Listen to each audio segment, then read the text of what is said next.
2 number होके आता हूँ। चल कम बन गया, चल चल चल चल, चल।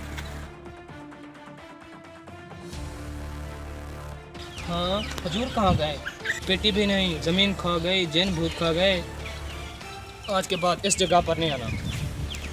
लगता है हज़ार हमारा फिल्टर लग गया है। अबे बेचना नहीं है इसको, मैंने जो सोच के रखा है ना, इस खजूरों से तेरा मुस्तकबिल खरीदेंगे। वो कैसे?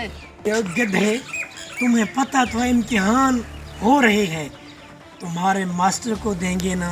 अच्छा, अब मुझे समझ आया। ये खजूर दे के मुझे पास करवाने के चक्कर में हो। क्या करूं, तुम जो मेहनत करते हो वो तो मेरे सामने है गधेड़े। ऐसा ना हो मास्टर खजूर भी खा ले, फेल ही कर दे। नहीं, ये जो सरकारी मुलाजिम नहीं होते, ये देसी चीजों के लिए तरसते हैं, तुम्हें क्या पता। चलो तुम, मास्टर साहब हैं घर में क्या?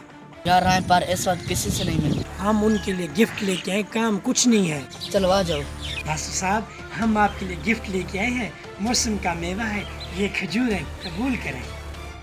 ठीक है, हाँ बेटी तू इसे ले जा, गाड़ी में रख दे। मुंशी साहब, गाड़ी में? मास्टर साहब कहाँ जा रहे हैं? मास्टर साहब का तबादला हो गया है। मैंने तुम्हें कहा भी था